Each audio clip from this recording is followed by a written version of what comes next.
النهارده يا جماعة حلقة جديدة من بيرسونا بودكاست، وأنا محمد سليم وبتكلم عن حاجة بحبها. النهارده حلقة أنا مبسوط إن أنا بعملها عشان هستفيد منها أنا شخصيا. أنا عايزها عشان أنا أستفيد أكتر. النهارده معايا دكتور عبد الرحمن سالم. ازيك يا دكتور؟ ازيك يا مستشار باشا سليم. يا عامل مسهل ايه؟ يعني، إن شاء الله كله تمام عامل الحمد ايه لله. اخبارك؟ كله زي الفل.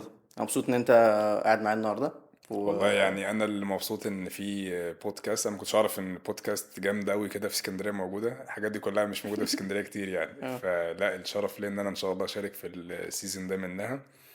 و لان انا استفدت من حاجات في السيزون اللي فات، فالواحد ان شاء الله يبقى سبب نفيد بقى في السيزون ده. يا رب يا رب إن شاء فلا الله. الشرف ليا يعني. ان شاء الله، انا شرف ليا انا والله. حبيبي احكي يا لي شرف. بقى انت بدأت ازاي، ويعني كرياضة وبره الرياضة، وقول لي كده من هو دكتور عبد الرحمن.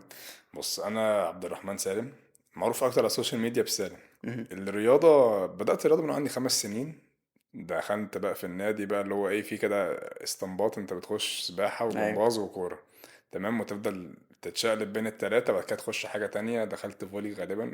تفضل بقى تلعب بقى في تروح كذا على تمر رياضة. على كل الرياضات يعني. أي رياضة بقى اه. بتمر عليه، ودي حاجة كويسة يعني. الحمد لله إن والدتي إيه كانت سبب في إن أنا أجرب في الحاجات دي. مهم. وفي الآخر بقى بتيجي في عمري يقول لك اختار بقى اللي أنت عايزه. مهم. فأنا إيه، شفت كورة وسباحة المفروض أختار بينهم.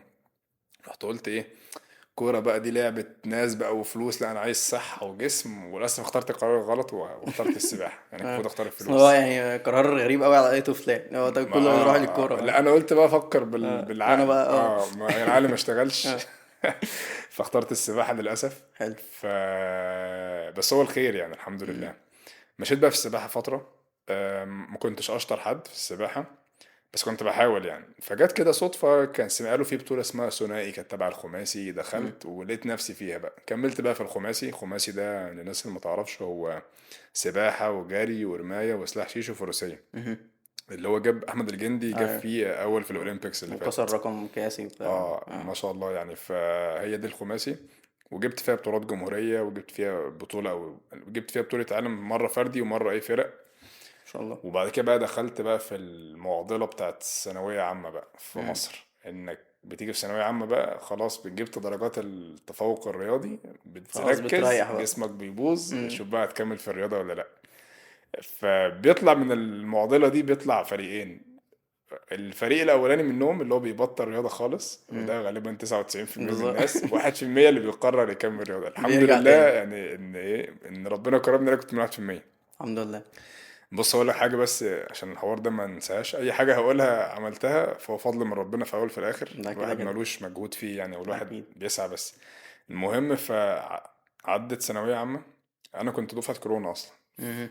انت فاصلا جبت بطولة العالم بتاعت الخماسي دي 2000 وكام؟ جبتها في واحدة 2018، وفي واحدة جبتها في آخر 2019. كان ناشئين وشباب. أنا مش فاكر بقى بتبقى كاسمها تحت كام سنة. اه. يعني مش فاكر تحت ال بيسموها ايه. 15 غالبا كنت تحت تقريبا. 18 اللي اه. هو الشباب. مم.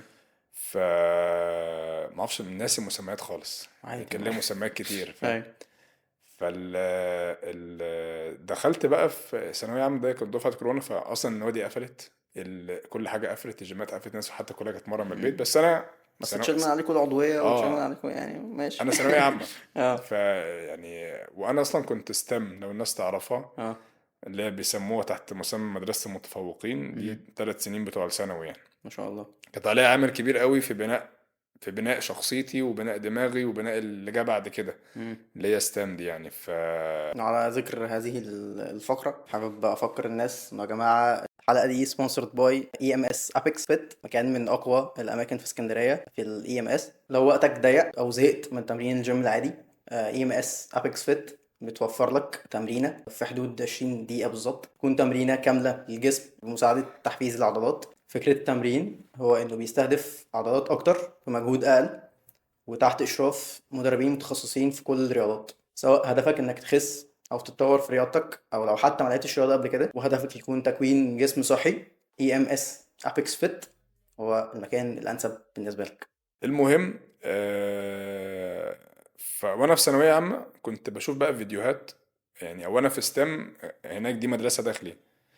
يعني بنبقى قاعدين في السكن طول فاهم. مم. الأسبوع، وبنيجي إيه خميس وجمعة وسبت بس أجازة ونرجع تاني. أي. فكنت مضطر أمرن نفسي أصلا. مم.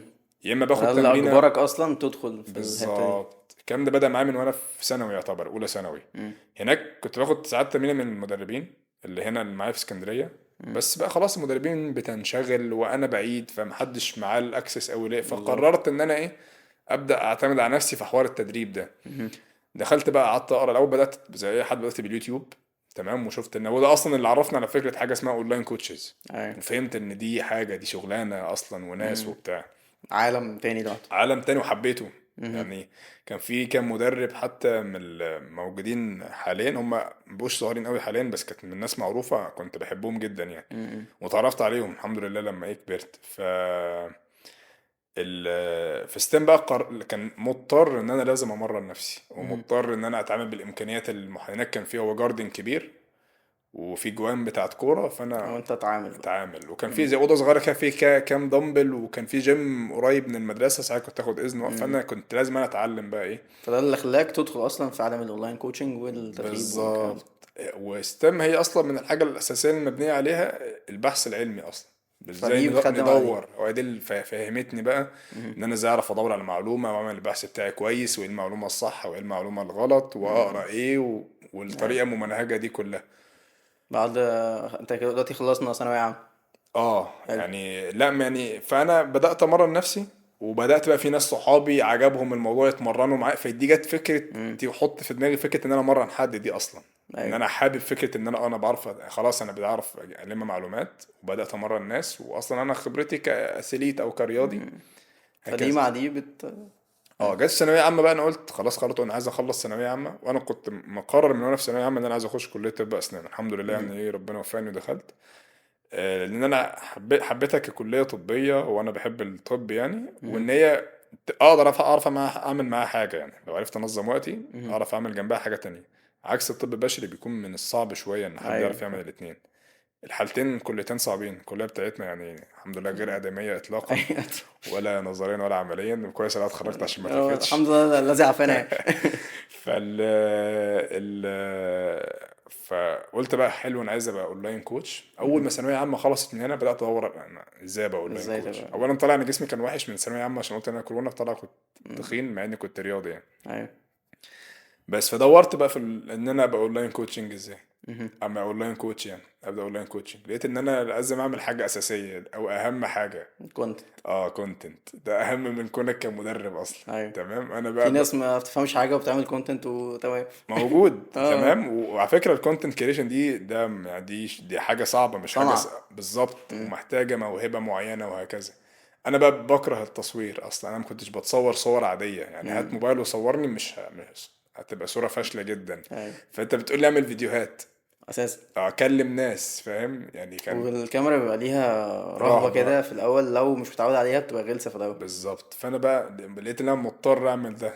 انا بقى كان طالع من المدرسه دي بيرفكشنست شويه كده، محتاج بقى، رحت بقى عامل خطه كونتنت مم. 6 شهور. قعدت بقى انا قلت يا عقبال ما بدأت اظبط. بدأت على كبير فاهم على طول. لا لا ما بدات عملتهاش فاشل عادي، بس انا حاولت ابقى كبير، اه. بس ما كورتش في الاول يعني. اه. وده علمني، خد بالك. لا قعدت يبقى انا قلت انا محتاج اظبط جسمي. الجسم عشان يتظبط محتاج فتره من 3 شهور ل6 شهور مثلا. مم.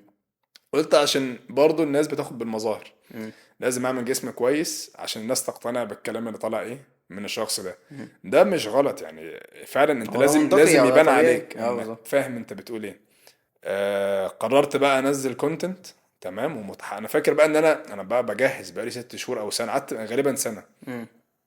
وكنت شفت بقى ولقيت ان انا لازم احوش، واشتريت موبايل عشان ده اللي اصور بيه الكونتنت. كنت بادئ ليه ايه، لا يعني. بدأت من تحت قوي اه. يعني. اول ما نزلت اول فيديو انا بقى كنت متوقع بقى حاجه بقى. الدنيا قعدت فاشلة معايا لمدة 6 شهور يعني. أنا مم. قعدت مثلا 6 شهور، طلعت من 0 فولورز مثلا ل1500 في ست بقى شهور أنا كنت متوقع إن أنا أنزل فيديوهات من الدنيا النهاردة. تضرب بقى، ايه ده، اه محضر بقالي سنة وبتاع. وأنا كنت مستهدف إن أنا هتكلم. أنا فاكر إن أنا من أوائل الناس اللي اتكلمت على فكرة ال science based workouts. مم. كنت أنا وخمسة كمان في مم. مصر اللي أصلا بنتكلم في ده.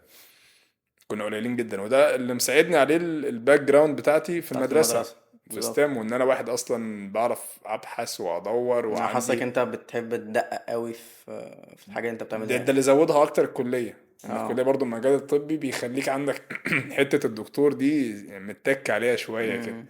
فنزلت اكتشفت ان الايه في المحتوى، ان انا كان عندي زي رهاب اجتماعي شويه كده. ايوه. اه كنت بقى بنزل محتوى اللي هو انت بكتب بتنزله وانت كلمات مكسوف، فاهم اللي وفويس هو اوفر، ما اه. كنتش بصور وبتاع هكذا بقى. واحده واحده قعدت مره واحده كده كان في فيديو طب ايه اللي عملته. كسر لك رهبة الكاميرا؟ حطيت في دماغي ان محدش مهتم. امم. عامة دي اكتر حاجة بتتقال لأي حد دي عايز يبدأ كونتنت. اهم نصيحه في اي حاجه، اعرف ان محدش مهتم. طبعا محدش متفرج عليك، فعادي يعني لا لا، اعمل اللي انا عايزه، يعني ايه فاهم. محدش مهتم؟ امم. يعني محدش مهتم انا نجحت ولا لا. ايوه بالظبط. محدش مهتم انت فشلت ولا لا، محدش مهتم انت بتعمل ايه بجد. امم. يعني بص النصيحه دي تبان بارده جدا، بس هي بس دي الحقيقة، ده دي الواقع. اهم حاجه. انا لما من ساعه ما حطيت في دماغي ان انا اعمل اللي اعمله، واللي عايز يقول عايز ينتقد هينتقد، امم. واللي عايز يدعم هيدعم. بالظبط. طب انت ما جاوبتنيش على السؤال اللي انا قلته لك. ايه بقى؟ ردود افعال الناس كان ايه؟ صحابي اللي مثلا وكده، حواليك كمان اه. طبعا مستغربين، هم ما كانوش فاهمينه، امم. او ما كانوش مستغربين طبعا. يعني عيلتي في البيت كانوا شايفين ان هو يركز في الدراسة، والدراسة اهم حاجة. امم. و انت اصلا الباك جراوند بتاعت العيلة كانت مش رياضية، ولا كانوا يعني كانش حد هو انا بيلعب؟ واخويا بس الرياضيين في العيلة كلها. فطب اه. مفهوم طبعا. الباقي فال... باقي دكاترة، صح؟ لا، ما فيش حد دكتور غير. ماشي خلاص. لا لا، الباقي في السكة بتاعتك. اه. اه. بس لا يعني انا اول دكتور امم. الحمد لله. ان شاء الله ما بقاش الاخير ان يعني. شاء الله. يعني في اتنين ان شاء الله. ان شاء الله يا باشا. ربنا ينفخ في صورة حد. اه. بس ال اسمه ايه ده. بس هم ما كانوش مستوعبين اللي انت بتعمله قوي. محدش كان مستوعب فكرة السوشيال ميديا. امم. طب وانت ازاي اصلا هتعمل شغل في السوشيال ميديا؟ طب امم. والفيديوهات دي بتجيب فلوس؟ لا، الفيديوهات ما بتجيبش فلوس، فاهم. طب ما هتجيب ايه؟ اه، فمحدش كان أيوة. مستوعب. يعني ثقافة الاونلاين كوتشنج دي حتى في كانتش من سنتين، 2021. ما كانتش منتشرة زي دلوقتي. بالظبط، امم. في 2021 بقى 2020 كانتش حاجة. كان يعني أنا فاكر أونلاين كوتشنج في الزمن ده في مصر، أنا ممكن ما يعدوش 5 10 امم. بالكتير قوي، يتعدوا على الإيد ومعروفين جدا. ما في ماسورة ضربت مرة واحدة. دلوقتي إحنا أكتر من الناس اللي بتتمرن أصلا. اه حرفيا. سبحان الله. طيب. هو لا، استغربوا الموضوع في الأول، بعد كده إيه، خلاص الدنيا اعتادوا الوضع يعني، بقت اه. لا معروف، فاهم. طيب. هو ده اللي بينزل اه. بينزل محتوى عندنا. سؤال ليك بقى. مم. انت ايه صفة في شخصيتك الناس كلها بتقولها عليك، وهل هي حقيقية فعلا انت مقتنع بيها ولا لا؟ آه، بص مش عارف، ما بحبش او ما اعرفش الناس، يعني مش بركز مع ده قوي. حاجة دايما اهلك في حاجه البيت ايه؟ بيقولوا ان انت فيك الصفة دي. وانا فيا، بص انا ما اعرفش دي تتقال عليا قوي ولا لا، بس سمعتها من يعني من الناس القريبه مني، ودي شفتها فيا. ودي غالبا اهم صفه فيا. مهم. تمام. انا ما اظنش ان انا عندي موهبه في مهم. حاجه. بس انت تمام. هارد وركر. بالظبط، انا ما اتولدتش بموهبه، مهم. ولا في الرياضه حتى زمان، ولا في صناعه المحتوى، ولا في حاجه، ولا في الدراسه. مهم. لان انا حتى ما كنتش اللي هو اللي عندي موهبه اللي انا دحيح، مهم. ولا اذكى بني ادم اللي مش. لا، انا كنت حاجه دايما حاجه، انا دايما حاجه ايه في في النص. النص. طب ايه الميزه؟ ان انا ما كنتش بستسلم للظروف يعني. مهم. يعني ايه مش بستسلم للظروف؟ يعني انا اتحطيت في حاجه انا حابب ابقى كويس فيها، مهم. ايا كان بقى الظروف المتاحه معايا. مهم. تمام. في بقى في الرياضه زمان انا زي ما قلت لك في السباحه ما كنتش اشطر حاجه، دخلت خماسي بقيت الحمد لله كويس. وما دخلت خماسي بقى كنت شاطر، مهم. وكان مدرب. بس انت عندك حتة المثابرة، او ان انت بالظبط، بص انا ما بحبش افشل.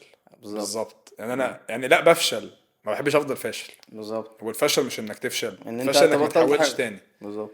انا اول ما دخلت خماسي برضو حاجه جديده، وكان في ناس قبليه وكنت فشلت مم. وتهاجمت بقى، مش تهاجمت. يعني كان في مدرب ما كده كان دايما شايف ان انا مش هنجح، وقالها لي يعني صراحه: انت معاك اسود ومش انا سمعت الجمله دي من هنا، اختفيت 6 شهور مم. بالظبط مع مدرب تاني. مم.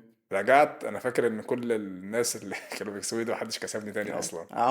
عملت حاجة شبه كده في كل في حاجه. رياضتي أنا بقى. امم. كان نفس الفكرة كده، كنت بتمرن مع مدرب، والمدرب ده أنا كنت بتمرن مع ناس هما سنا أكبر.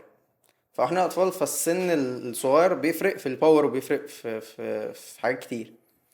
فكان كل ما يشوفني يقول لي انت وحش، انت وحش، انت وحش، انت مش نافع، انت مش عارف ايه. فوالدي بقى اتدخل في الموضوع، وراح مرني مع مدرب تاني، واتمرنت مع ناس اكبر من الناس اللي انا بتمرن معاها في العادي. فقعدت فترة بقى برضو بتمرن معاهم وبتضرب وبتسحل ومش عارف ايه وبتاع لحد ما نشفت، يعني خلاص بقيت بصد مع الناس اللي اكبر كتير. ورجعت بقيت اتمرن بقى مع الشباب اللي هم اكبر مني حاجة بسيطة دول، بقيت اضربهم، بقيت خلاص بقيت ند بند. فلما جه بقى المدرب بتاعي يشوف التحسن ده يقول لي الله اكبر عليك يا ستيف، انت ايوه مجرم، ايوه، ده ده انت جامد، هيجي ده انت مش دلوقتي عارف ايه. يشوفك الاسطوره اللي ما اه حصلتش. ده فاهم. ده بيحصل، خد بالك يعني. انا برضو اه فاكر لما بدات ارجع تاني اجيب بطولات، هو برضو جا وقد ايه انت شخصيه. وانت بتبقى خلاص، انت لما بتوصل خلاص. للمرحله دي انك بتبقى تحت وتطلع، مم. انت مش بتبدا تشوف نفسك على، بالعكس بقى، انت خلاص انت فاهم انت مريت بايه، مم. بتبدا تشوف كل واحد على حقيقته. بالظبط، اه هو يعني كل واحد تحط كل واحد في الزوم بتاعته، ما بتديش لحد اكبر من حد. وهو كويس ان ده حصل. بالظبط. يعني كويس ان انت قلت مني في فتره ما، مهم. عشان في بقى، ما في شخصيات بتاخد ده بالعكس، خلاص اللي هو تتدفن. وتحبط. في ما هي ناس. دي بقى عقليه الضحيه. بالظبط. عشان كده بقول لك، هو يعني لو عندي ميزه ان انا مش بستسلم للظروف عامه. مهم. اعتقد مفيش اثليت ناجح عنده عقلية الضحية دي. لا لا خالص، مهم. عقليه الضحيه ده انك يعني اي حاجه بتحصل، او انت اي ظرف انت بتسيبه هو يتحكم فيك.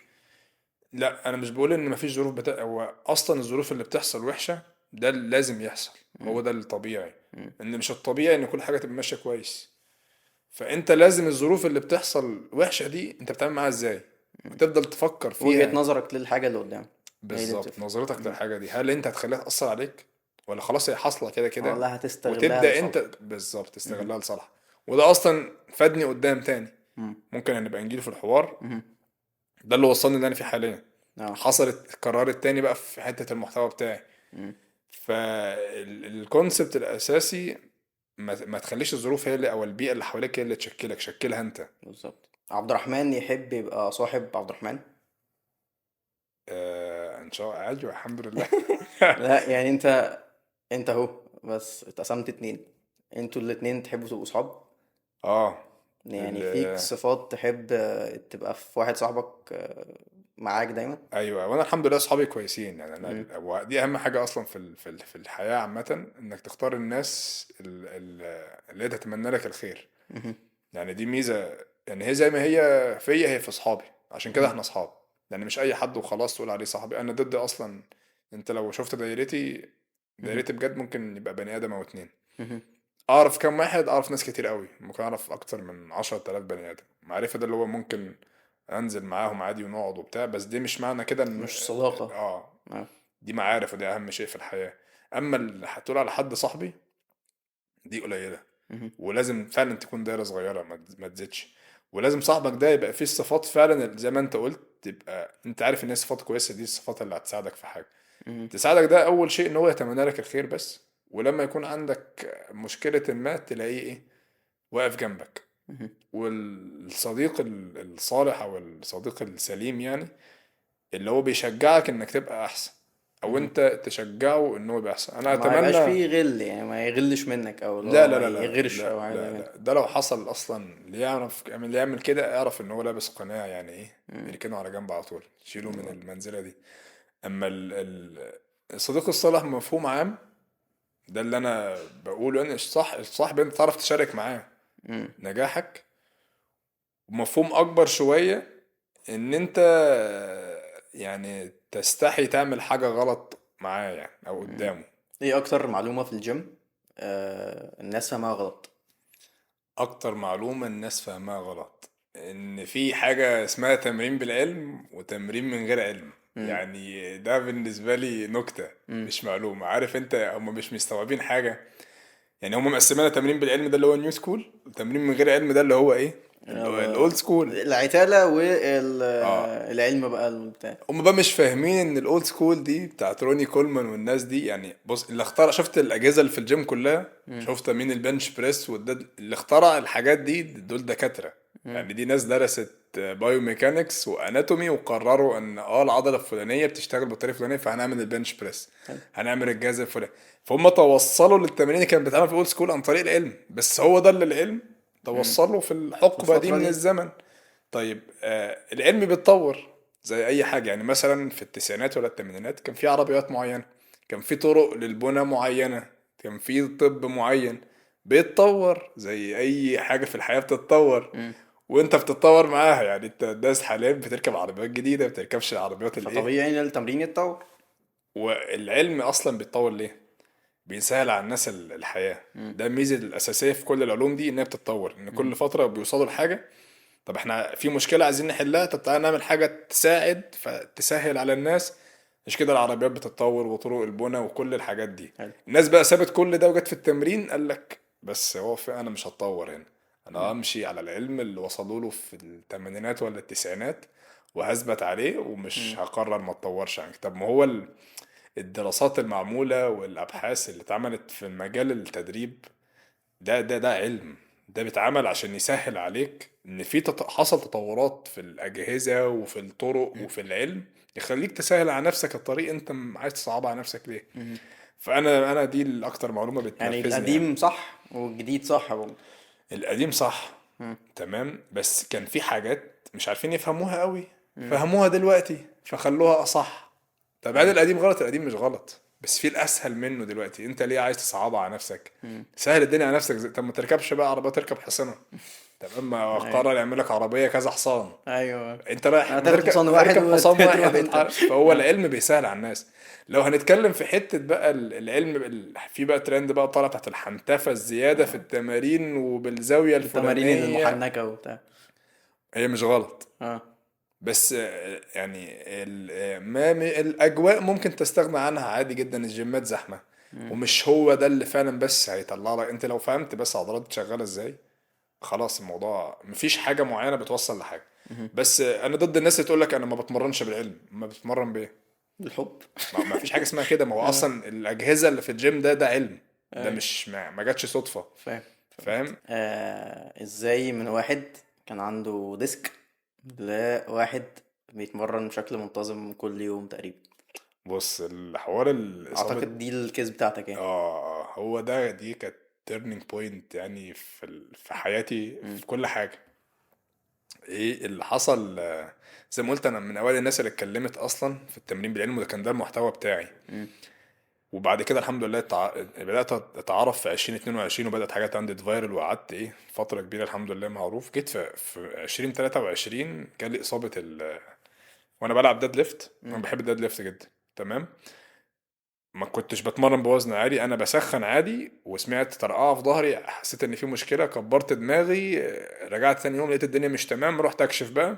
مم. عملت ام ار اي رنين مغناطيسي. الدكتور قال لي ده انت عندك ديسكين، تمام.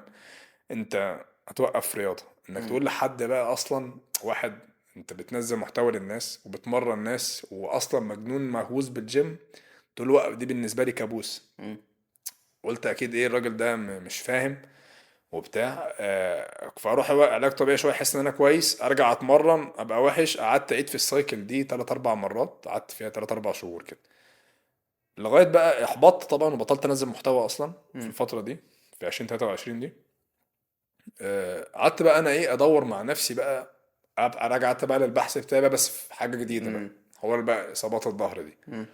ولقيت بقى في بره مصر بقى ناس فاهمه الموضوع بجد، وفي كورسز معينه وحاجات خدت بقى دوست في الكلام ده كويس. مم. جيت ارجع بقى في 2024 في اولها كده انزل كونتنت تاني. انا بقى كنت منقطع شويه عن السوشيال مم. ميديا اصلا.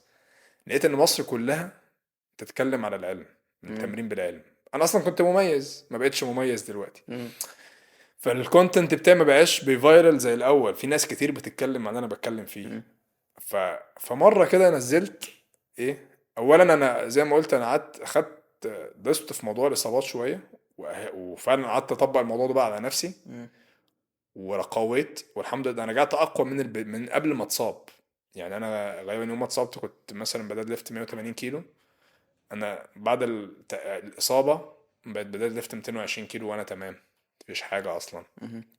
فخلاص الحمد لله وصلت لحاجه يعني. والناس شافت ده. فنزلت مره فيديو صدفه كده عن حوار الاصابه واللي انا وصلت له، مم. لقيته فايرال جامد بقى. لان جامد. الناس كلها عندها مشاكل في ظهرها. طلع وباء، انا ما اها. كنتش مدرك ده. وباء ده حاجه منتشره جدا يعني. انا يعني حتى كان حد كتب لي كومنت كده بيقول لي انت الغضروف بتاعك ده طلع مشهور اكتر من محمد صلاح وحاجات غريبه كده. اه. ف انا بقى ما كنتش مدرك ان دي اصلا حاجه. انا نزلت حاجه من باب التجديد، مش ده مم. المحتوى بتاعي. مم.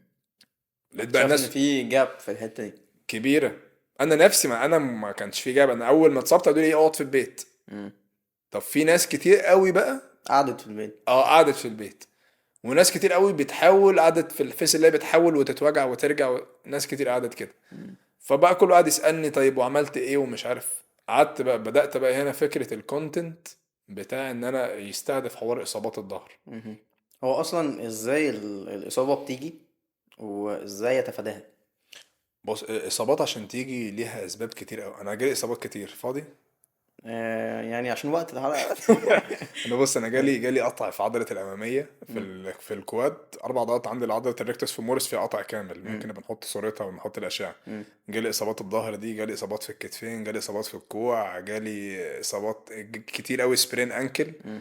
تمام. مره وانا بلعب بنش بريس وقع على وشي. انا اه. جالي تروماس كتير قوي في الجيم تكفي ان هي تخلي واحد، يعني انا ما بقتش خلاص، ما ما بقتش حاجه في تعتبش الجيم. الباب تاني، ما لا ما ينفعش. بقتش اتهز بقى، اصل اه. هيحصل ايه اسوأ من كده. اه. فالاصابات ممكن يجيلك اصابه في العضله. كهيدلاينز يعني، اه كحاجات اساسيه، دي الاسباب الرئيسيه. بص الاصابه اللي في العضله بتيجي بسبب ان في تحميل زياده على العضله. تحميل زياده ده يعني انت بتشيل وزن انت مش مؤهل انك تشيله، مم.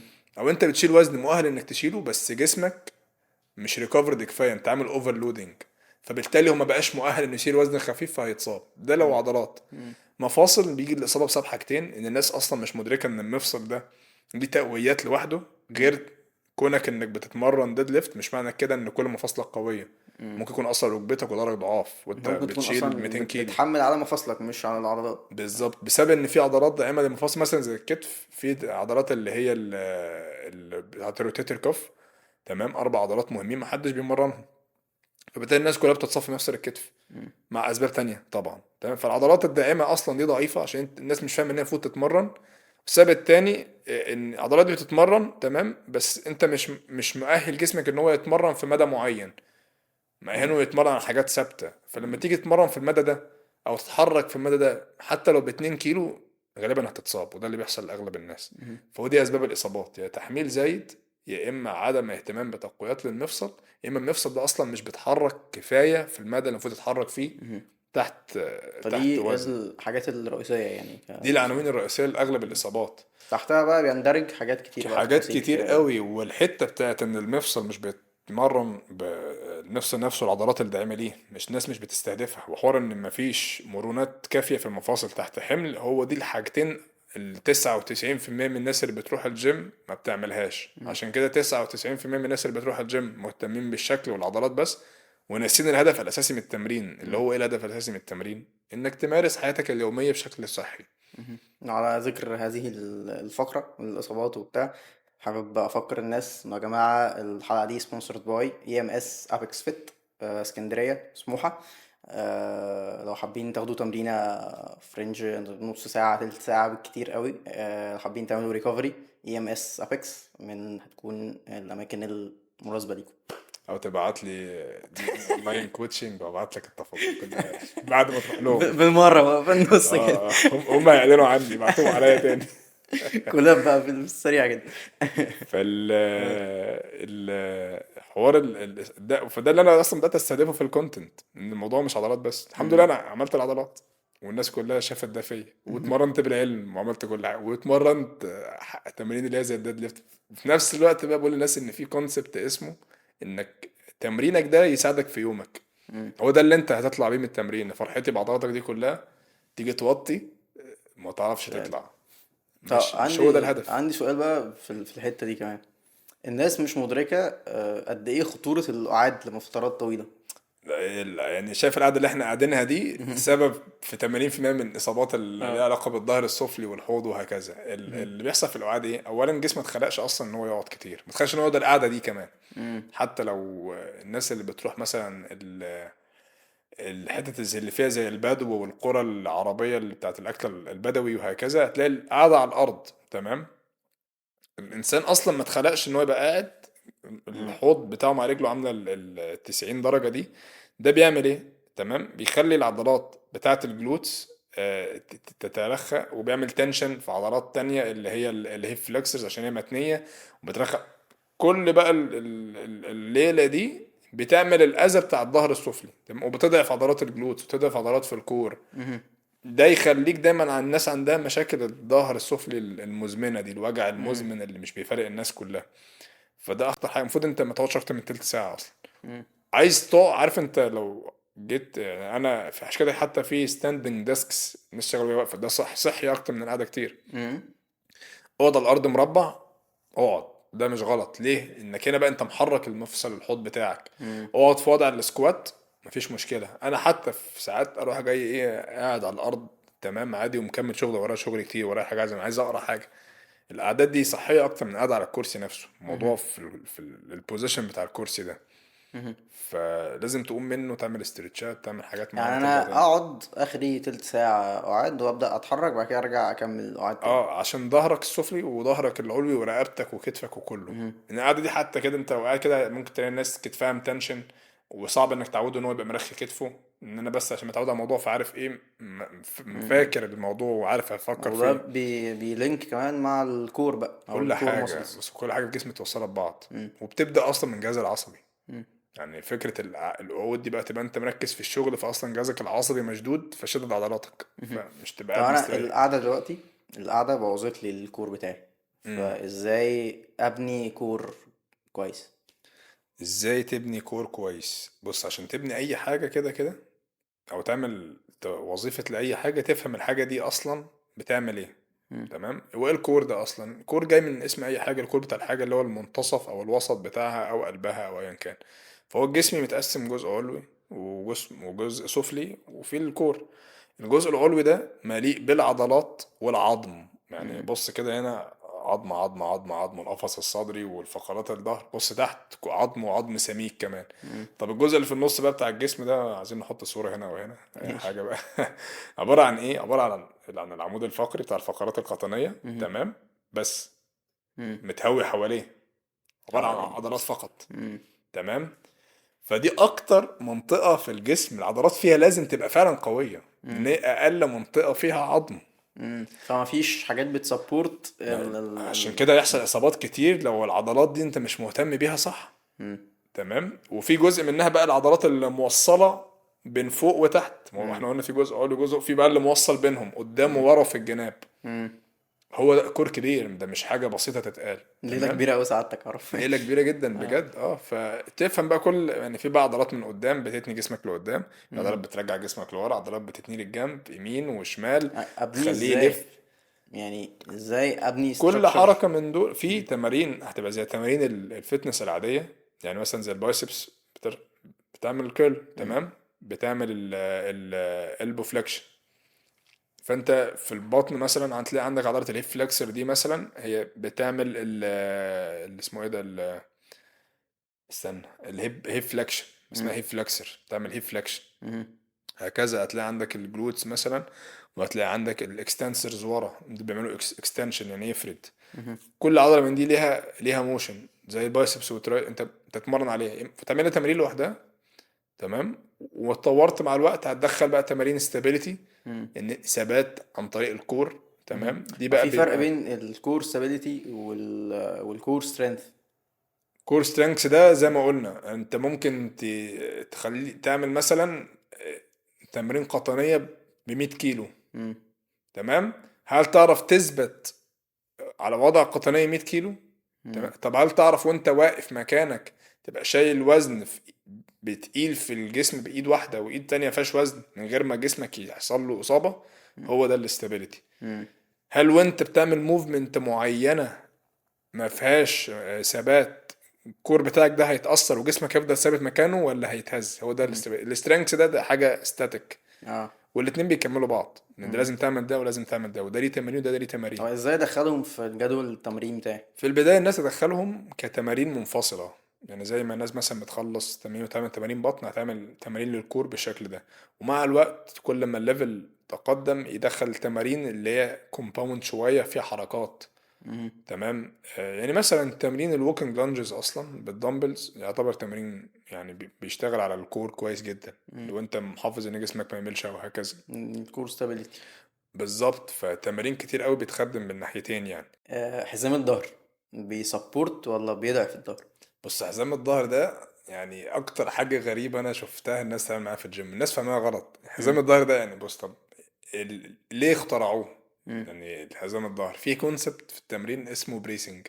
مم. بريسنج ده، عارف انت لو جبت كان سودا وقفت عليها، ممكن تجيب دلوقتي كان وتقف عليها ارانك انها مش هتطبق ولا يحصل لها اي حاجه. هو ده مم. البريسنج، انك في ضغط من بره كان مقفوله، وفي غازات كوندنسد مكبوسه جامد من جوه، ده بيزق على ده، استحاله ده يتطبق او ده يتطبق. مم. فود الجسم عشان تمنع نفسك من الاصابه بتعمل انت البريسنج ده، مم. بتاخد نفس على بطنك مش على صدرك، مم. وبتنفخ بطنك كده كأنك عايز تفرقع بطنك. مم. وعضلات بطنك بقى المفروض هنا عضلات الكور بقى دي مم. في المنطقه اللي احنا قلنا اللي هي فاضيه ما فيهاش حاجه. احنا قلنا المنطقه دي اصلا ما فيهاش عظم، مم. عباره عن عمود فقري في النص من حواليه متفرغ في شجر عضلات. لازم العضلات دي تبقى قويه عشان وانت بتعمل نفس ده هي بتزق عليك تاني. هو ده مم. بقى البريسنج. مم. طيب جاء امتى الحزام بقى؟ ما انت ليك ليميت. انا مثلا بلبس الحزام امتى؟ لو انا بلعب ديد ليفت، اول ما اجي اعدي 180 كيلو مم. ابدا البس حزام. تمام. قبل كده انا ما بلبسش حزام. يعني ايه طول يعني انا الرينج بقى؟ ما انت قوه جسمك فين هنا؟ مم. تمام. احساسك بنفسك هو المعيار يعني. اه الكور بتاعك قوته له باصله لغايه فين. طب الحزام بيعمل ايه بقى؟ ما احنا قلنا في عضلات هي اللي بتعكس الضغط بتاع الهواء. مم. انت لو اخدت نفس جامد على بطنك وكتمته استحاله يطلع، مم. هو فعلا مكبوس جامد. قوه العضلات دي بقى اللي تحكم ده. مم. الحزام بقى انت ربطه ومضيقه، لما تيجي تاخد عليه انت اصلا بتزق الحزام، مم. هو ده مش هيتزق معاك، ده غير عضلات مش حاجه استرتش، مم. فهو بيزق عليك اكتر فبالتالي بيحمي جسمك. اما هي انك دي. تخش الجيم من اول التمرين لاخرها ان لابس لي حزام عشان خايف ظهرك انت هتتصاب، مم. انت اصلا مش عامل، انت مش فاهم يعني ايه حزام، مش فاهم يعني ايه بريسنج. فالحزام ده بتلبس في تمارين محدده جدا، الحمل فيها هو زياده عن الكور بتاعك يقدر يستحمله، فبالتالي بتعمل كده. انا مم. احيانا في التمرين حتى انا عارف الكور بتاعي ما يستحملش فيها، بشده معينه اروح جاي متمرن من غير حزام كتقويه للبريسنج بتاعي في الكور. مم. وهو برضه الحزام على فكره وسيله لمساعدتك انك ازاي تعمل بريسنج، فالناس تفهم الحزام ده بيشتغل ازاي فتستخدمه صح. مم. ما تمشيليش بالحزام طول التمرين عشان ما بحبش المنظر ده. امتى اوقف سكوات وديد ليفت لو عندي وجع في ظهري؟ بص يعني ممكن اللي اقوله ده يزعل ناس كتير، بس انا شايف انك ما ينفعش تلعب سكوات وديد ليفت غير لو انت باور ليفتر. تمام مم. يعني قبل ما تشتم، بس هو انا اصلا بلعب سكوات وديد ليفت، بس مم. انا بلعبه من باب تغذية للايجو بتاعي، مم. مش عشان هم هيضيفوا لي حاجة معينة. مم. تمام. طيب ما هو السكوات والديد ليفت يعني ليه ما تلعبهمش غير لو انت باور ليفتر؟ عشان ولا هم دليل صريح على القوة بتاعتك عامة، ولا هم احسن حاجه للزياده العضليه، ولا احسن حاجه للمرونه، فانت بتتمرن لسبب من دول. فاللي عنده اسباب منطقيه يتمرنهم هو الباور ليفتر. مم. طيب هل انت ما تتمرنهمش خالص؟ لا، اتمرنهم بس تركز على الثلاث حاجات دول في البدايه، بحيث انك حتى وانت بتتمرنهم انت في امان. ما يعني سكوات وديد ليفت مثلا، ديد ليفت عباره عن ايه؟ انت هتقف في بوزيشن معين، عامل لوك لرجلك، الحوض بتاعك لحين الكتف بتطلع من بوينت A لبوينت B. مم. ده مش معناه ان كل مفاصل في جسمك قويه، ما انت عامل بقى بريسنج وظهرك ده المفروض ما بتناش، بتشيل 200 كيلو، لو ظهرك التاني وانت شايل 5 كيلو احتمال هتتصاب لان انت مش مركز على ده اصلا. مم. سكوات نفس الموضوع. فمثلا في لتمرين الرجل لو انا عايز تمرين يزود الحجم العضلي والكثافه العضليه، انا هتمرن مثلا تمرين فيه ثبات وامان زي هاك سكوات، بندرم مم. سكوات. عايز تمرين مثلا يديني فانكشناليتي شويه وكور واتمرن مثلا ووكينج لانجز. عايز تمرين بقى في ظبطت الحاجات دي بقى تمام، عايز بقى ارفه عن نفسي شويه كده، اتحدى نفسي شويه سكوات وبطريقه مدروسه. الناس اللي انا بشوفه او مش الناس عارف، ويش. الناس في الجيم مش فاهمه برضه تمرن سكوات ازاي. مم. ومش كل الناس برضه، دي حاجه مهمه، مش كل الناس اتخلقت انها تمرن سكوات. بجد؟ ما هو السكوات ده عباره عن ريشيو بين العظم، بين عظمه بتاعت مم. عصبه الرجل وعظمه يعني الفخذ، أنا ممكن تكوين جسمي اصلا ما يخليك يسمحش. اصلا ما تعرفش تنزل سكوات مستريح. انا واخويا كده مثلا، مم. اخويا عنده الريشيو بين عظمة الفخذ وعظمة القصبة مم. احسن مني شوية، فهو بيعرف يتني للاخر وظهره مفروض. مم. انا عشان انزل نفس النزلة اللي اخويا بينزلها لازم اميل ظهري قريب من ركبتي. مم. جسمك الهيكل بتاعه اتخلق كده. بايو ميكانكس يعني او بس كده. اناتومي بالظبط. آه ازاي اتفادى نزول العضلات في رمضان؟ طيب بص قبل ما اتكلم على بقى الجيم والتغذية في رمضان، نتكلم عن رمضان نفسه. تمام. رمضان ده يعني يعتبر اهم شهر، تمام، في بناء وتزكية النفس، تمام، وتخليك اصلا منضبط. ده شيء اساسي. هو مش هنقول اللي هو شهر عبادة، هو كده كده شهر عبادة، بس شهور السنة كلها عبادة. مم. بس هو بيساعدك انك تبقى تعرف تعمل العبادات دي في بقية شهور السنة. تلتزم اكتر. مم. وهو ده الهدف من رمضان. يعني يعني فلازم نعرف الهدف بتاعنا من رمضان ايه. تطلع من رمضان ربنا متقبل منك يعني ان شاء الله اللي انت عملته، ويعفو عنك ويساعدك انك تقرب منه في بقية السنة. فهو ده هدفك الاساسي. حلو. حوار بقى العضلات في رمضان، انت اتمرنت مرتين. ان رمضان الناس كلها عارفه الوقت ضيق، الشغل نفسه مواعيده مم. بتختلف، وقتك بعد الفطار ضيق عشان اللي هيصلي تراويح او اللي هيعمل الشغل او ايا كان. آه، انت اتمرنت مرتين ثلاثة بس في الاسبوع، وهمسك في مرتين بس بلاش ثلاثة. استحالة، استحالة تنزل عضلات. بجد. استحالة. وانا ماشي. بقول لك اهو. حلو. دي لان بداية الجسم حلوة. الجسم مش غبي. مم. يعني اللي انت عملته في سنين ده مش عشان وقفت يومين او ثلاثة هيخسروا. بس ده شهر. ايه؟ هوقف. لا يعني، ما كلمة وقفت دي وقفت تمرين. مم. الجسم يبدأ بيخسر عضلات بعد اسبوعين من توقيف تمرين. مم. لما يقف ستيمولس يعني عن العضلة دي لمدة اسبوعين. حلو. تمام. يعني انا لو اتمرنت بايسبس من اسبوعين وما اتمرنتهاش تاني، هتبدأ تقل في الحجم بتاعها، جسمي مش محتاجة فيبدأ يقل فيه. اما انك لما تنزل مثلا عدد ايام تمرينك من 4 5 ايام ليومين ثلاثة، ده مش هيضر الجسم خالص. لان اوريدي في ستيمولس. في ستيمولس، في ناس ممكن تزيد عضلات في مم. يومين ثلاثة، بس مش هتكلم في الكيس دي. انا بقول لك انت هتثبت. طيب ازاي احافظ بقى؟ ما هو بالطريقة دي ماشي، انا انك كده يعني ماشي، ممكن اثبت يومين في رمضان. يومين. انا مم. هتكلم على اليومين ده عشان الناس تبقى فاهمه ان الموضوع. اصل في ناس يقول لك خلاص انا مش هتمرن خالص في رمضان. مم. ما عنديش مشكله لو انت يعني فعلا ناوي تاخد فتره اجازه في رمضان ومتكلم، ما فيش مشكله. مم. بس برضو ما احنا قلنا رمضان شهر عباده. جزء من العباده ده انك تبقى قادر تعمل العباده دي وانت هتبقى قوي تتعبد، ولو جسمك صحي وجسمك نشيط وقوي. مش كده انك تتمرن مرتين ثلاثه تمرينه كويسه. ده احسن حاجه انا بشوفها تتعمل في رمضان يعني. مم. وازاي اتفادى زيادة الوزن في رمضان؟ ان ياخدنا لنفس النقطه، ان الناس فاهمه رمضان غلط. مم. ان الناس بشوفها يعني، الناس دي برضو انا من الناس، تمام. كنافة بنصوم. وقطايف ومش عارف ايه. لا اه. بص بنصوم وننتقم اه. من الاكل، وتقعد متنح من الفطار للسحور، لحد تاني يوم. وتاكل في السحور تنتقم تاني. اه. فاهم؟ وتنام وتصحى جعان. اه. يعني فاهم؟ عشان الموضوع مش بالكم، مش باكلت قد ايه. مم. عامل زي عارف انت المثل يقول لك الحمار اللي بياكل في النجيله ولا اه. الحمار لا. بيشبع ولا النجيلة النجيله بتخلص. بتخلص فاهم. يعني. هو الموضوع مش كده. مم. الموضوع انك هتاكل عادي زي اي يوم انت بتاكل فيه، تمام، بحيث انك تبقى عندك طاقه تكمل شغلك مم. وتكمل عبادتك وتكمل الصلاه بتاعتك وانت نشيط وكويس. مم. ما تجيش على نفسك عشان تعرف. يعني انا اصلا الناس اللي عارفاني، انا في يوم العادي بفطر الساعه 2 الظهر. انا صاحي الساعه كام؟ 5:30 او 6. مم. بشرب قهوه بس في الفتره دي. مم. بفطر الساعه 2. بعاقب نفسي، لا انا ما بعرفش اشتغل غير وانا جسمي، انا الاكل بيبطئني.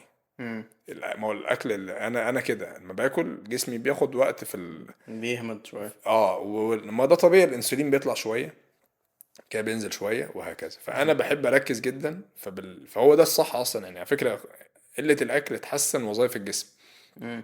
عشان وكل ودي الفكرة من الصيام يعني. كل يعني. الابحاث الجديده معموله عند الغرب والاجانب ان اسرع طريقه لعلاج مرض السرطان هو الصيام. ان الصيام هو الاسلوب الوحيد اللي البشريه فهمته اللي بيخلي الجسم يعمل حاجه اسمه ان هو يجدد الخلايا اسمه اوتوفاجي، بياكل الخلايا اللي هي مش سليمه يعني. مم. الصيام. هو سبحان اصلا الله. الصيام ده بيساعدك تستشفي. يعني الصيام ده بيساعدك تنظف جسمك. ما تجيش انت بقى بعد ما الجسم يحاول ينظف نفسه تيجي انت بقى بوظه تاني. مبوظ الدنيا تاني. مم. فمش هقول لك كل كنافه عادي، كل قطايف، كل اللي عايز تاكله، بس كل بتدوق مم. كميات يعني. باعتدال يعني. باعتدال. مم. كل حاجه كلها باعتدال. مش هقول لك اقطع سكريات لان فيها سكريات، مش حوار بقى وزن. هي مم. دي مضره جدا للجسم. مم. تاكلها مره في الاسبوع مفيش مشكله. انت لو كل اسبوع حددت يوم هتاكل سكريات بس كتغيير نفس. عشان انا لو هنصح اقطع خالص، مم. بس مش هتعرف تقول للناس كده. تقلل ده، تمام. وهو شهر 4 اسابيع وهيعدي. مهم. بس عشان ما تضرش نفسك، عشان ما تلاقيش انك ولا بقى بتشتغل ولا بتعبد ولا بتتمرن ولا بتنزل، الدنيا تبقى بالظبط. طالعه بايظه. فبقول لك، هو اول حاجه قلت لك هو شهر يساعدك انك تنضبط اصلا وتحس، فاستغله صح، مهم. ما تعكوش. طب ومنه وازاي؟ الاكل بقى. حلو. وازاي اوزع بقى بروتيني صح في اليوم؟ ما هو رمضان عباره عن وجبتين غالبا بالظبط. وسناك. انا مثلا في الايام العاديه، لما لو انا واحد بقى جيماوي كل يوم واكل مش عارف ايه، بيبقى ليا 4 وجبات و5 وجبات في اليوم وبتاع. ماشي، مش الوجبات اللي بتاخد في اليوم دي مهم. جزء منها بروتين وجزء كارب وجزء فايبر وبتاع، تمام. انت اللي هتعمله في رمضان انك تجمع بروتين الوجبات دي مم. وتقسمه على وجبتين. مم. لقيت ان بطنك فيها مساحة، تمام، هتبدأ تدخل حاجات كارب بسيطة. مم. فانت تدي دايما الأولوية للبروتين أصلا مم. والدهون الصحية. مم. انت اديت أولوية جسمك للبروتين والدهون الصحية، جسمك مش عايز حاجة تانية. طب انا ايه الكاباسيتي او الماكسيمم بتاعي في ان جسمي يقبل نسبة بروتين بروتين في في اربعة؟ الوجبة 1000 جرام ممكن عادي. ماشي. كل خروف وانت في قاعد، وجبة ابقى انا تمام جسمك وهستفيد مش بيه؟ هيهدره، جسمك هياخده كله بجد؟ ويستفيد مع بيه. اللي انا عارفه انه لا، انا اخري ماكسيمم مش عارف كام 20 جرام. 30 جرام اه. من الحاجات اللي دي اه. راحت مع الناس بتاعت الاولد سكول. ماشي خلاص. لا لا، كل خروف دلوقتي، ما هو بص، تعالى ارجع معايا كده 1500 سنة ورا مثلا، 2000 سنة ورا، مهم. الإنسان القديم، هل هو كان بياكل وجبتين ثلاثة؟ لا، يعني اه. هو كان بيصطاد. هو بيصدق يلاقي وجبة. اه، بيلاقي اه. وجبة، بيلاقي أرنب بياخده وياكله وخلصت على كده، ممكن يقعد عليه تاني يوم. حلو. هل ده ما كانش عنده عضلات؟ غالبا ده كان عنده عضلات قوية جدا. ايوه. تمام. ده هل جسمه كان بيرمي اللي أكله في الأرنب ده؟ لا، مم. جسمه كان بيستفيد منه جرام. فهو جسم سبحان الله هو ذكي جدا ان هو يستفيد من اللي داخله، مش هيهدر مهم. طاقة. فدي حاجة كانت طلعت يعني الناس، او ليها تفسير بس الناس فهمته غلط يعني مش اكتر. حلو. فهو مهم، لا يعني كل لغاية 80 جرام بروتين في الوجبة مفيش تمام. مشكلة يعني. شغال. لا لا، ماشي. المهم تاكل. ماشي. ايه احسن روتين بقى كملخص كده؟ ايه احسن روتين بالنسبة لي في رمضان؟ احسن روتين في رمضان انك تبقى فاهم الهدف بتاعك صح منه، ان انت الشهر ده هو هدف، تمام، هو موسم معين عشان يعني تلم بيه ثمرات حاجة معينة وتقسم معاها بقى بقية حاجاتك. يعني مش تقسم حاجاتك ويجي رمضان في النص، لا، حط رمضان وشكل حوالين رمضان بقى مم. حياتك بقى، شغلك، تمرينك، والتغذية اللي تخدم على كله. ما هو التغذية عبارة عن يعني هو انت زيك زي العربية عايز بنزين عشان تمشي. هو الأكل عبارة عن كده، هو بيساعدك تعيش. مم. يعني مش هو. بيساعدك تموت. الناس اه. الأكل بيخليها تموت، لا، الأكل بيساعدك تعيش، فلازم تفهم الأكل صح. مهم. الصح طبعا انك تعرف في رمضان تحاول تنام بدري. محدش بيعمل كده، انا ما اظنش انا هعمل كده، بس هو الصح انك تنام مثلا 10 11، تمام، وتصحى قبل الفجر بساعة هتصلي يا عم 10 11 دي بعد الصلاة بتبقى أحلى فترة، كنافة كنافة ومسلسلات وبسبوسة، وبتاع والدنيا بتبقى حلوة. حرام عليك يا أخي. المفروض ده هو المفروض، اه. تمام، وتصحى قبل الفجر بساعة تصلي لك ركعتين كده وتتسحر، مهم. تمام، بحيث ان الاكل يبقى نازل وتاكل بقى وجبة بقى. يعني انا انصح ان الاكل في رمضان وجبة السحور بقى، لو هنتكلم عن قيم غذائية، مم. تكون غنية بالكازين. كازين ده نوع من البروتين بطيء الامتصاص، موجود أكتر في مثلا في المنتجات الألبان زي الجبنة القريش والزبادي، وأغلب منتجات الألبان فيها كازين. وفي مهم. ناس في بقى شركات البروتين بتبيع بروتين كازين، مم. تمام. يعني لو حد ايه عايز في ناس طبعا برضو قدرتها على الاكل مش كفايه، فعايز يكمل بالبروتين مفيش مشكله. مهم. فخلي سحورك فيه اغلبه كازين ودهون صحيه. كازين ده اللي هو مصدر البروتين، تمام، ودهون صحيه.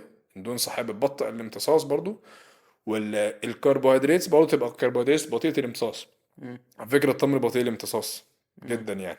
فالتمر من الحاجات بجد هو مش المفروض الناس التمر؟ فاكره لا، التمر يعني هو سريع الامتصاص بس يعني مش حوار بطيء، هو سريع الامتصاص مم. بس بطيء ان هو يجوعك تاني، ماشي. بيفضل في الدم فترة طويلة. حلو. تمام، دي ميزة التمر يعني مهم. كانسولين، كسكر، مم. كجلوكوز وانسولين يعني. فده كدايت في الفطار زي ما قلنا، ما تتغباش على نفسك. كل مم. مش هقولك بقى نقي حاجات، لا، كل اللي موجود في البيت عادي جدا، وتبص وابسط نفسك في حلويات، دوق منها، ما تحرمش نفسك من حاجة، بس على قد اللي ما يتعبش في جسمك الاعتدال يعني. زي ما قلنا، في الاعتدال. بالظبط. حلو.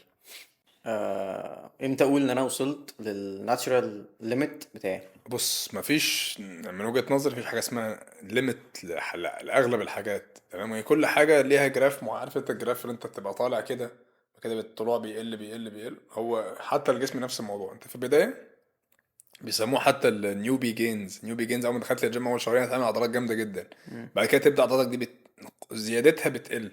بس انت طول ما انت مواظب على التمرين وفيه كونسيستنسي وحاسب دنيتك صح، انت هتفضل تزيد. انا مش شايف ان في سقف للناس الطبيعيه، مهم. في بطء في سرعه التطور بس مش اكتر، وده الطبيعي في اي مجال، حتى في البيزنس، حتى في الدراسه. حتى انت ليك اخر، مش ليك اخر، ليك سرعتك بتاعت النمو دي مم. بتبدأ تبطأ، تبقى طالع كده وتبطأ شوية. مهم. فاستمر، ما مهم. تقولش انا وصلت لنفس الليميت هاخد استرويد. لا، ما مهم. محدش ياخد استرويد. ماشينز ولا فري ويت؟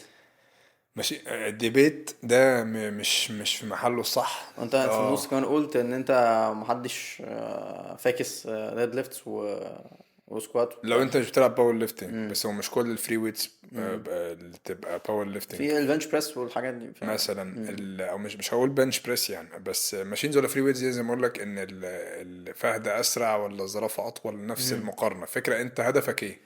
والله واحد، انت هدفك زياده عضليه هايبرتروفي صرف، يبقى هتتمرن الحاجه اللي فيها ثبات وامان بحيث تعرف تجنريت كل مره نفس التمرين وتتابع التطور بتاعك وما يكون في اصابات اقل. فده 100% ماشينز. عايز تشتغل على فانكشناليتي وتبقى صحي في جسمك، لازم تدخل حاجات فري ويتس تتمرن فيها على stability وكلام من ده. فمعنى كده ان ولا ده ولا ده، يعني ده ليه اهداف وده ليه اهداف، وانت محتاج الاتنين، مش محتاج مم. حاجه واحده فيهم. فهو ده ديبيت الماشينز وفري ويتس. بس كزياده عضليه بنتكلم على زياده عضليه صرف، هو ماشينز من وجهه حلو. نظري، ماشينز وكيبلز وتبقى حاجات ثابته وفيها مهم. stability يعني. مهم. ماشي. لو فري ويتس ده لو انا عايز بقى اعلي الرينج مثلا اوف موشن، او ان انا عايز عايز غرض تاني من التمرين. تتشالنج stability المفاصل. مم. من الاخر فري، ما فري ويت هو بمعنى هو حرفيا فري، مم. مفيش مدى حركي مم. للجهاز، ملوش مدى ثابت. طب مين اللي هيثبت المدى؟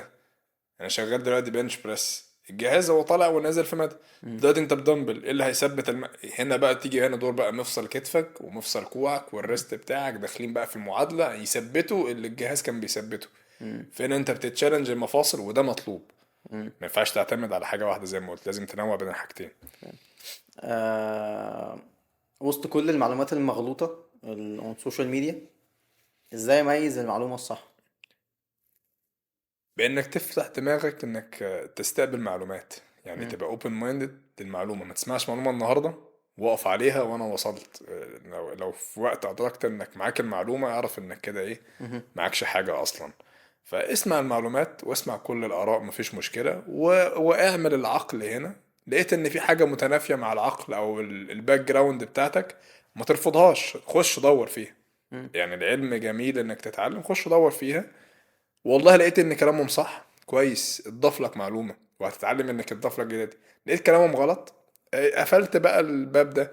ومش شرط ان شخص طلع منه معلومه غلط يبقى معلوماته كلها غلط، ممكن يبقى دي عادي، ما كلنا بنغلط، فاهم؟ مهم. يعني كل يؤخذ منه ويترك يعني. مهم. فلا يعني دور، يعني دور على يعني ما الحاجه دي. اقفش عند المعلومة اللي انا باخدها، لا انا ادور لحد ما اه اه، اوصل لليقين ان دي صح. دايما طور من معلوماتك اصلا. مم. هو انت لازم كل يوم تبقى بتتعلم بقى، في اذا كان بقى في مجال التدريب او في اي مجال تاني، كل يوم عادي تقبل معلومات جديدة، ما مهم. تقفش على معلومات عندك وتثبت عليها. مهم. انت كمدرب طيب، ايه انا اكتر 3 خرافات بتجيلك بتعصبك؟ اكتر 3 خرافات، بص، ماشي هجيب لك اكتر 3 مستفزين. حلو. ماشي بالنسبة لي. ماشي. اول واحدة الديرتي بولك، تمام. تاني واحدة الفاستد كارديو. حلو. تالت واحدة ان في تمرين بحد ذاته بيجيب اصابة. اه. انا ممكن اجيبهم لك بالترتيب. يعني مثلا الديرتي بالك ده، دي حاجه مش منطقيه بالمره، مفيش حاجه من العلم عمرها دعمتها قبل كده، مفيش حاجه هتدعمها. بس هو استسهال. ولا استسهال، ده مم. استصعاب، ودي مشكله الناس فاكراها استسهال. مم. مشكله اللي هو الديرتي بالك اللي بيحصل، وانا بشوفها كسل. مم. يعني واحد هو مكسل يحسب سعراته ومكسل ينتظم على دايت، فقرر ان فبلاعة هو بقى بياكل اي حاجة بقى. بلاعه اعمله واديله مم. وشغال واكل من بره وجانك فود. إيه اللي بيحصل في الحالة دي؟ انت بتزيد دهون بسرعة خرافية، وزيادة الدهون اصعب كتير جدا، اسهل كتير جدا من نزولها. مم. تمام. العلم كله اثبت انك مش محتاج اكتر من 100 سعرة فوق الحرق بتاعك عشان تزيد عضلات. حلو. تمام. الفكرة بس المشكلة هنا في انك تحدد الحرق بتاعك صح. ممكن يبقى واحد هو فاكر ان حرقه 2000 ونص، هو حرقه 3000 ونص، مم. فهو عمال ياكل على 2600. ما انت مش يعني هو انت حرقك مش زي ما الكالكوليتر بيطلع، ده ليه معادلات تانية وليه اختبارات تانية. في مشكلة هنا بس. اما ماشي. حرقك الفعلي انت هتزيد عضلات بعد 100 سعرة فوقيه. مم. وهقول لك التقيلة، في ناس تاكل حرقك الفعلي هتزيد عضلات مم. اكتر من كده. انت مش بتستفيد بزيادة عضلية، انت بتستفيد بزيادة دهون. ونسبة دهونك لما تعدي غالبا، لو انا فاكر صح ال 14، انا الناس المعلومة انا حاليا مم. 14%، انت ده بتقلل من التستوستيرون اللي جسمك بيصنعه، مم. هتقلل من زيادتك العضلية. فانت فاكر انك بتستسهل، انت مم. بتصعب الموضوع على نفسك. ما كل ايوه، لما نسبة دهونك بس زادت بشكل مش التستوستيرون مباشر. قل، عضلاتك سرعة بنائها هتقل. مم. فلا، الديرت ورك ده حاجة مش منطقية اصلا. ماشي. فاستد كارديو، انت لو اتمرنت فاستد كارديو مش هتخس اسرع من لو عملت كارديو عادي. هو انت بتعصف الموضوع نفسك وخلاص يعني. اه انت ضد قوانين الكون، ضد قوانين مم. الثيرموداينامكس. تمام. هو الموضوع بما فيه انك بتاكل سعرات وبتحرق سعرات. مم. تمام. والله كلت اقل من اللي بتحرقه هتخس، كلت اكتر من اللي بتحرقه يعني هو ايه. كان دخلت السعرات بتاعتك في اليوم خلاص مش. امتى اتمرنت امتى مش هتفرق. مم. اتمرن في احسن وقت انت بتعرف تتمرن فيه. مم. يعني ايه؟ يعني انا مثلا واحد لو بعرف اتمرن الصبح على بطن فاضية وانا بتمرن اقوى وقت وانا بطني فاضية، يبقى ده اكتر وقت احرق فيه. حلو. انا ممكن اكون ما بعرفش اتمرن الصبح، لو جيت اتمرنت الصبح هبقى مهمد، هتمرن بضعف فحرقت اقل. مم. فمش نفس التمرين، انت واخد بالك. لو اتمرنت بالليل هحرق اكتر عشان بتمرن عشان بتطلع بقوة. مجهود اعلى. دي حاجة بقى فردية، ما مم. ينفعش اعممها. ما ينفعش اقول اخواننا اللي بيتمرن الصبح ده بيحرق اكتر اللي مم. بيتمرن لا. وتالت انا حاجة. تالت حاجة التمرين بيجيب اصابة، دي غريبة قوي. انت مفيش. انت اللي بتعمله غلط يعني. بالظبط. مش اه. هو لا، حتى يا عم بلاش ممكن يكون بيعملوا صح، انت مش متعود تعمله، انت مش مجهز تعمله. مم. فاهم يعني. انا على تمرين يجي كان تمرين طلع له سمعه وفي الماضي ولابسه معاه. لا، هو في تمارين محدده مثلا انت جسمك مش مؤهل، ما عندوش ما يكفي من المرونه والقوه في المفصل ان هو يعملها. مم. هتعمله هتتصاب. في تمارين معروف انها ما بتجيبش اصابات وبتصيب عادي جدا. مم. فاهم. هي موضوع في انت مجهز تعمل تمرين ده ولا لا، مش ان التمرين ده وحش يعني. مم. فدول الثلاث آه. خرافات ان انا اتمنى ان الناس ما تجيبش سيرتهم تاني. ماشي. ازاي اعمل بروجريسيف اوفرلود صح؟ البروجريسيف اوفرلود معناه الحرفي بتطور في الاوزان او بتطور في مستواك على مدار الوقت. طب بتطور في مستواك ده ازاي؟ لازم تبقى فاهم فكرة انك بتتمرن بشدة كويسة. الشدة كويسة تبقى قريب من الفشل العضلي. ايه هو الفشل العضلي ده؟ الفشل العضلي فعليا انك ما تقدرش تعمل عدة كمان زيادة. يعني عملت 6 عدات انت متعرفش تعمل 6 ونص. مم. ده كلمة الفشل العضلي. مش كل الناس تعرف تتمرن فشل عضلي، وما انصحش كل الناس تتمرن بيه لانهم مش هيعرفوا يتمرنوا بيه صح. مم. تمام. فالمهم انك بروجريسيف اوفرلود انت بتختار تمرين تبقى مثلا بعيد عن الفشل العضلي بواحد او اتنين، وعملت مثلا 6 عدات. انا ارشح ان الرينج العدات يبقى من 5 ل8 يعني. مم. ده احسن رينج عدات لتطور القوة ايه والعضلات يعني. مش تعرف حتى تراقب الموضوع. بتحاول انك كل اسبوع تزود عدات. مثلا بدأت ب6 عدات الاسبوع ده، الاسبوع اللي جاي تحاول تجيب 7، الاسبوع اللي بعده 8، بعده 9. طبعا ده مش شرط يحصل كل اسبوع، انا بدي مثال. مم. توصل مثلا انك بتعمل 11 عدة في التمرين ده ولا 10، تبدأ ساعتها ايه؟ تزود وزن. ما انك معنى انك زودت عدة معناه ايه؟ قويت. مم. معنى انك قويت ان في زيادة معينة في العضلات، مش مم. شرط تبقى مربوطة بنفس الحجم يعني، بس انت زدت. مم. مش ده مش شرط يبقى برضه ملحوظ قوي في البداية، بياخد وقت عشان يتلاحظ. حلو. فبتبدأ بالعدات، توصل لرينج معين من العدات، تبدأ تزود الوزن وتبدأ بقى ايه شغال في السايكل دي دايما. وده أهم عنصر لبناء العضلات في الجيم. حلو. هو ده لبناء أي حاجة أهم عنصر فيه إنك تتطور فيه على مدار الوقت، مم. أيا كان الحاجة دي ايه بقى. حلو. الميكانيكال تنشن هو اهم عامل في الهايبرتروفي؟ لا. لا، امال بقى؟ لأن هو عامل عادي يعني. هو مش هقول لك عامل عادي، هو ده العامل الأساسي إنك تتمرن أصلا. مم. يعني انت لو قلت لك ارفع الوزن، فانت رفعت الوزن، انت عملت ميكانيكال تنشن. ده عشان العضله اصلا ترفع الوزن، هو ده اللي حصل. مم. فاصلا ده لو مش موجود انت ما مش تتمرنش اصلا. اتمرنتش اصلا. مم. تمام. فهو مهم انك تشوف من الحاجات اللي بتعمل ميكانيكال تنشن صحيح للاستهداف العضلات اللي انت عايز تستهدفها مم. بطرق احسن، في تحميلات مختلفه، في تحميل في وضع الاسترتش وتحميل في وضع الكونتراكشن، دي ليله كبيره، مم. اللي هو اللانكسن بوزيشن والشورتن بوزيشن. تمام. مهم لا يعني انا بشوفها ان لو هتركز على حاجه ما تركزش على التحنيفه دي، وحنتف في البروجريسيف اوفرلود. مم. يعني هات تمرين انت مستريح فيه وتمرين ثابت وانت قوي فيه وعارف تراقب تطورك وطور فيه نفسك على مدار الوقت. ما مم. تفضلش تركز لي الميكانيكال تنشن بتاع ده اعلى من ده، لا اثبت في واحد وطور ده عشان الناس ابسط الدنيا تسهل يعني، الدنيا على نفسها. ابسط الدنيا على نفسي. اه انت مش نازل اولمبيا عشان تعمل لي الحاجات دي كلها، ونازلين اولمبيا المشكله ما بيعملوش كده. مم. فاهم؟ فانت هتعمل ايه يعني؟ فانت اصل انا بقول كده عشان الناس يا اما تعمل ده يا اما بتعملش خالص. لا اعمل البسيط مم. وانتظمت فيه بالنسبه لك عادي، ابدا حنتف حلو. وخش بقى في الاحسن حاجه في الميكانيكال تنشن مع المحافظه على البروجريسيف اوفرلود، مش هتهمل ده. مم. فلا البروجريسيف اوفرلود اهم عامل، اهم من الميكانيكال تنشن بكتير، يعني ده حلو. العامل اللي الناس لازم تركز فيه فعلا. حلو. كل ما كان الماسل دامج اكبر، كل ما كان التطور اعلى ولا ملهاش علاقة؟ غالبا ممكن يبقى تطور اقل. ازاي ان بقى؟ لو الماسل دامج زادت زياده مم. التطور بتاعك هيقل، ده بيعمل انفلاميشنز زياده عن اللزوم، بتبطئ اصلا عمليه بناء العضلات. مم. دي كانت يعني عقليه قديمه شويه، في رياضه يقول لك انت بتتمرن تقطع العضله بيجي مم. البروتين يكبر يبني، يحط يغطي اسمنت. العضلة ويكبرها لا وبتاع. دي عقليه قديمه جدا. مم. الصح ان البروجريسيف اوفرلود زي ما قلت لك المصل، يعني طلع ان العضلات ما بتكبرش بالطريقه دي. والعقليه دي انا نفسي كنت متبنيها يعني زمان. مم. عضلات ما بتكبرش بالطريقه دي، عضلات بتكبر بحاجه اسمها ريكروتمنت، يعني هي في حمل عليها.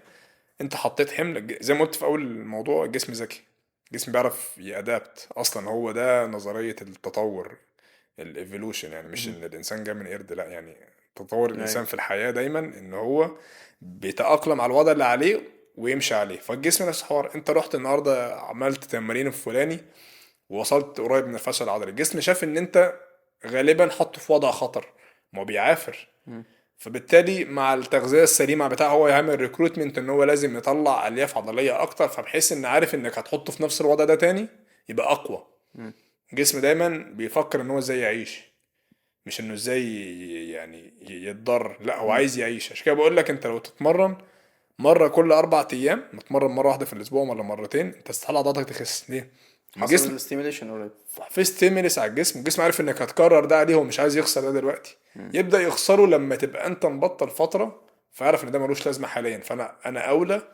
ما العضلات دي بتحرق طاقة، فالجسم عارف إن هو أولى بالكالوريز اللي بتتحرق دي، فيبدأ ساعتها يخسر عضلات. تتمرن تاني هتكبر تاني عشان هو مش عايز يموت. بالظبط. لا الماسل دامج كل ما زاد كل ما مش غالبا، شرط يبقى. لا ده كل ما زاد مم. كل ما تطورك هيقل، حلو. الريكفري بتاعك هيبقى ابطأ، اصاباتك هتبقى اكتر، مم. هتقعد من الجيم اكتر فهتقل عضلات. الابر لور هو احسن تمرين او نظام تمرين الفترة دي؟ امم انا احسن تمرين ليك ولا احسن تمرين ليا مم. ولا احسن تمرين للناس اللي بتتفرج ولا للناس اللي بتصور؟ مم. لا هو احسن تمرين دي دي مش جملة صح، انما على كذا عامل. يعني مثلا هل انا وانت نفس الوقت اللي ممكن نتمرن فيه؟ هل عندنا نفس الأهداف؟ هل عندنا نفس نقطة ضعف؟ هل احنا عندنا نفس الحجم التدريبي؟ مم. هل عندنا نفس نفس الاهداف، نفس كل يعني. ده مش حاجة مشتركة بيننا، فعشان يبقى في برنامج تدريبي هو أحسن برنامج تدريبي. لو مم. هنقول أنا مثلا عندي 4 أيام أتمرن والأبر لور وجسمي فيه تناسق، أو أبر لور أحسن برنامج. مم. طب أنا مش متاح مثلا، كابتن سليم مش متاح بالنسبة له غير يتمرن 3 أيام، هل الأبر لور أحسن برنامج دي؟ استحالة. مم. هيبقى فول بودي مثلا. مم. ممكن يتمرن 5 أيام، هل أبر لور أحسن برنامج دي؟ لا مثلا ممكن يتمرن انتيريور بوستيريور، أو يتمرن أرنولد، أو يتمرن بوش مم. بول ليج مع أبر لور. احسن برنامج تدريبي ان انت مستريح فيه وتعرف تقعد عليه اطول فتره وانت بتتابع البروجريسيف اوفرلود بتاعك. مم. بس ك4 ايام انا ابر لور ارشحه، بمشي عليه كلاينتس كتير، مم. بس مش مفيش حاجه اسمها احسن برنامج تدريبي. مم. في اسمها انا ايه مناسب معايا مع الكيس بتاعتي بالظبط. مم. المشي احسن ولا الجري في الكارديو؟ أم، انا مش بشوف ان الجري ده رياضه مم. اصلا.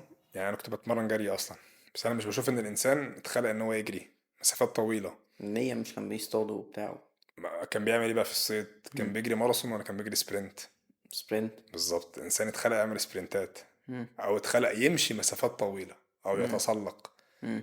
يعني عمرنا ما نسمع ان الانسان كان بيسافر من حته لحته جري، كان بيتمشى. هو صح. الجسم الانسان اتخلق ان هو يتمشى مسافات طويله او يعمل سبرنتات، والسبرنتات بالمناسبه مفيده جدا. مم. اصلا بتعلي الجي اتش والتست والكلام من ده، مم. وبتظبط حاجات كتير في الجهاز العصبي والقوه بتاعته وهكذا يعني. مم. اما للجري مسافات طويله مضر جدا، ولازم يبقى في كونديشنز محدده وعلى ارض معينه وباستخدام جزمه معينه، عشان كل ده عباره عن صدمات في المفاصل، ده يضر المفاصل. مم. فلو كارديو احسن من وجهه نظري المشي، الكارديو اللي هو الانترفلز اللي هو السبرنتات، مم. او حاجات اللي هي زي ما قلت تبقى يعني كويسه للمفاصل، مش حاجه بتضر المفاصل. انا ما شفتش حد بيتمرن جري مسافات طويله ما عندوش خشونه في ركبه مم. والانكل والحوض، كل الحاجات دي أيوة. غالبا عندهم بايظه أيوة. ويوقفوا رياضة. مم. فلا جري مش جري مسافات طويلة وكتير كتير، يعني لو مرة في الأسبوع مفيش مشكلة، أي حاجة لو قليلة مفيش مشكلة، بس يوميا لا. مم. ماشي طبعا. طب لو أنا جسمي اتغير وخلاص بقيت فورمة وشاب، فورمة وبتاع، شخصيتي بالتبعية بتتغير؟ اه وده كويس مش وحش، مم. لأن جسمك اتغير ده أنت مريت برحلة. ورحلة الترانسفورميشن بتاعت الجسم من أصعب الرحلات اللي ممكن تحصل أصلا. عبارة عن إيه الموضوع؟ هو زي أي حاجة، زي أي بيزنس، زي أي مشروع في حياتك.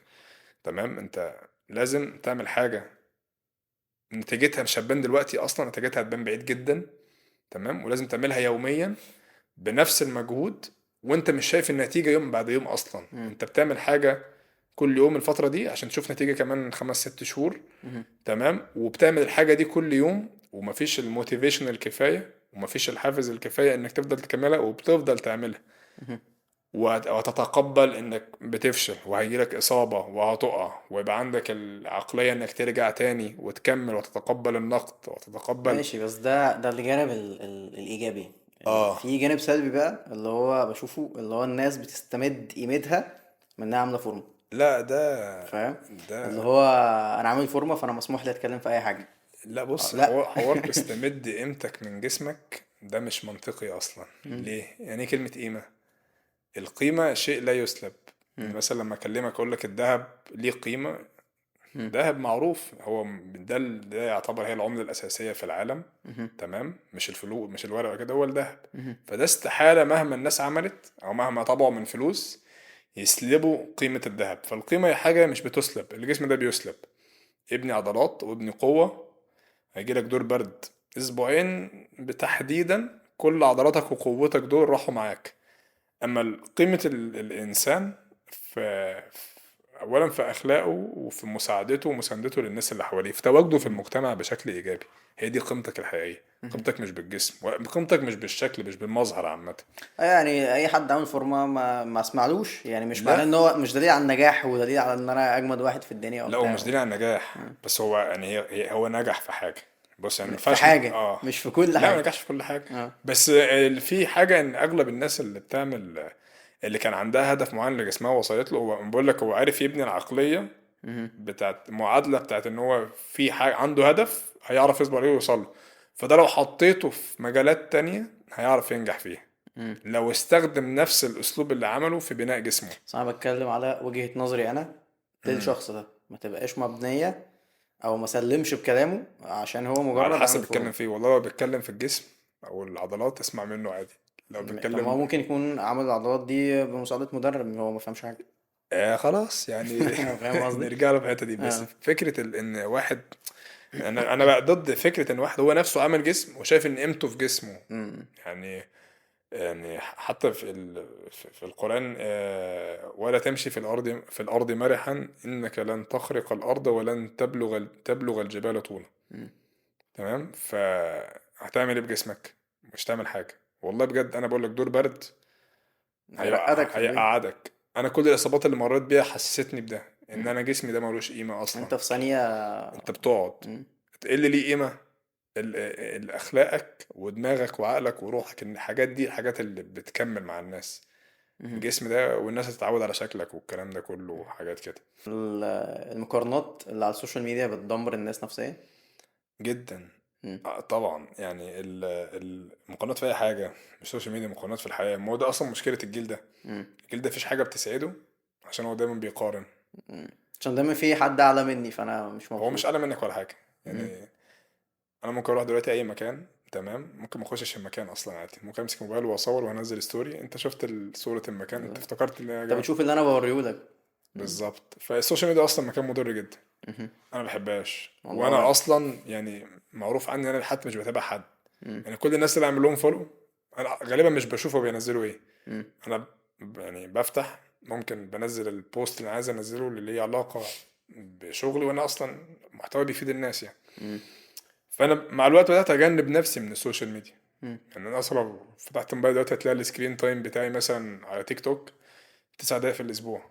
9 دقايق ده اللي غالبا الوقت بتاع ابلود لا. الفيديو، انا بنزل اه. الفيديو واقفل. اه. حتى يعني ببقى عايز المفروض ارد على الكومنتس، ما بنسى ساعات. مم.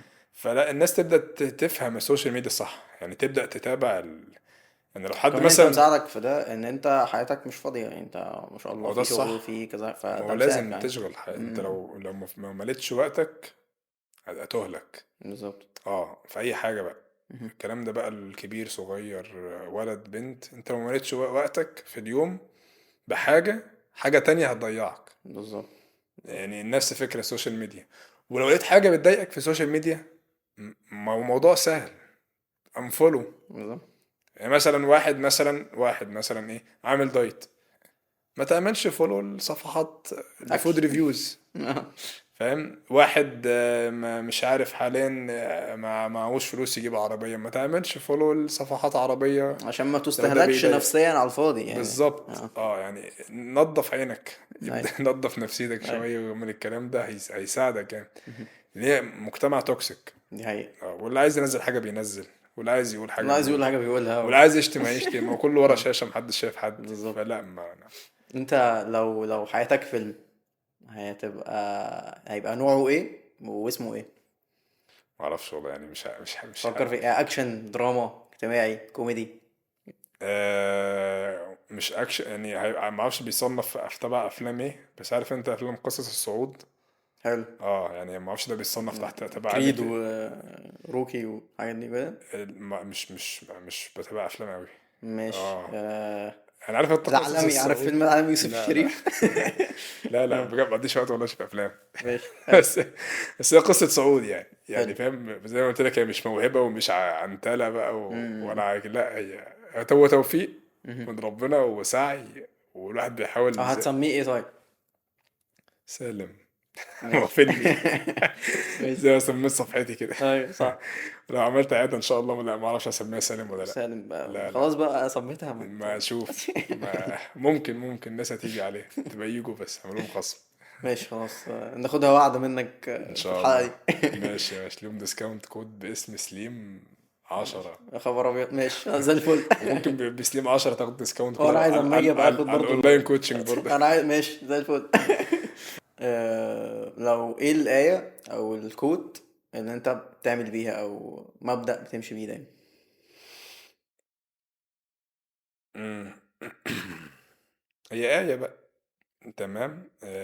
وقال ليس للإنسان إلا ما سعى، وأن سعيه سوف يرى. بس مهم. وانت في الحياة ده اللي انا ملتزم بيه دايما، انت مش مطالب بحاجة في حياتك غير السعي مهم. فقط، مش مطالب بالنتيجة. مهم. الرزق ده بتاع ربنا دي حقيقة. ومكتوب لك، ومش تاخد حاجة اكتر من رزقك، مش تاخد حاجة اقل منها، بس تسعى.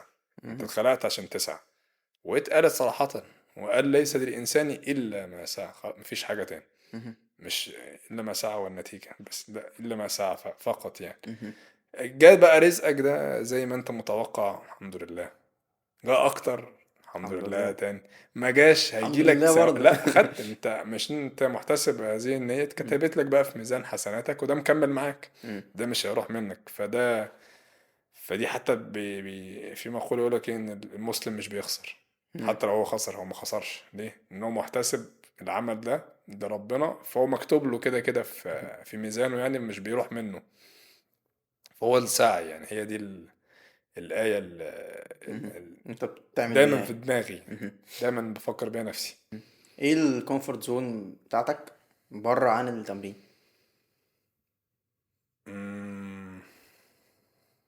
يعني ايه الحاجة اللي تحب تعملها انا بحب اشتغل.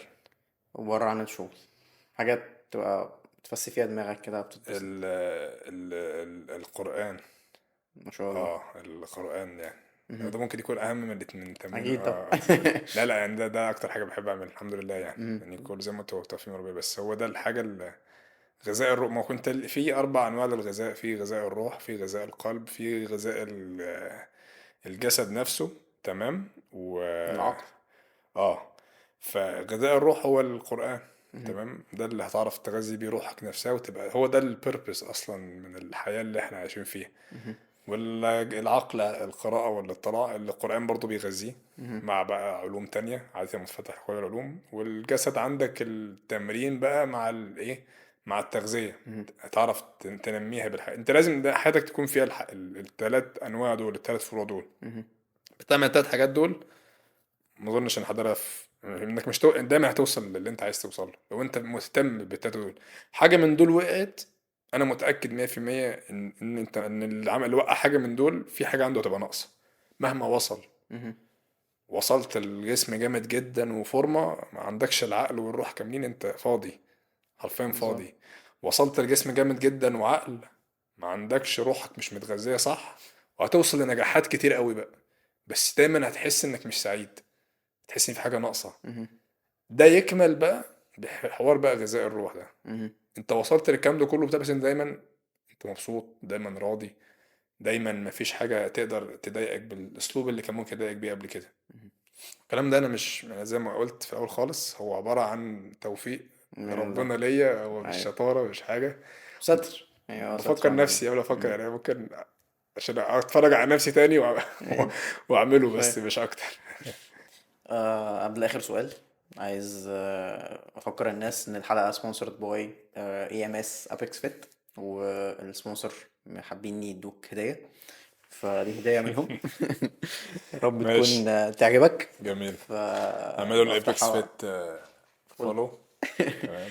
بس فإن شاء الله تعجبك لما تفتحها، لا يعني إن لا شاء لا الله. لا، هدية جميلة جدا، انا هنشوفها لسه، بس اكيد جميلة يعني لا لا، وليك يعني فري انفيتيشن وبتاع، فالدنيا يكفي تمام. يكفي يكفي اللمسة دي، بس بس يعني. تسلم لي يا شكرا. حبيبي. اديني أسألك آخر سؤال بقى. اكيد. نفسك في إيه؟ عامة، مم. عامة يعني ايه هدفي يعني مثلا؟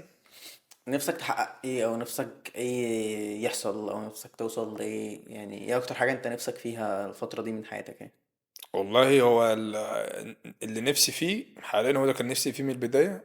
هو غالبا اللي بيبقى أي راجل نفسه فيه سعادته معتمدة على سعادة اللي حواليه. مم. تمام، هو ده اللي أنا نفسي فيه دايما، فأنا بحاول أنجح وأسعى تمام عشان أوفر سعادة للي حواليا بقى، بداية من بيتي، والدي ووالدتي وأخويا، هم مم. دول أكتر ناس ساعدوني.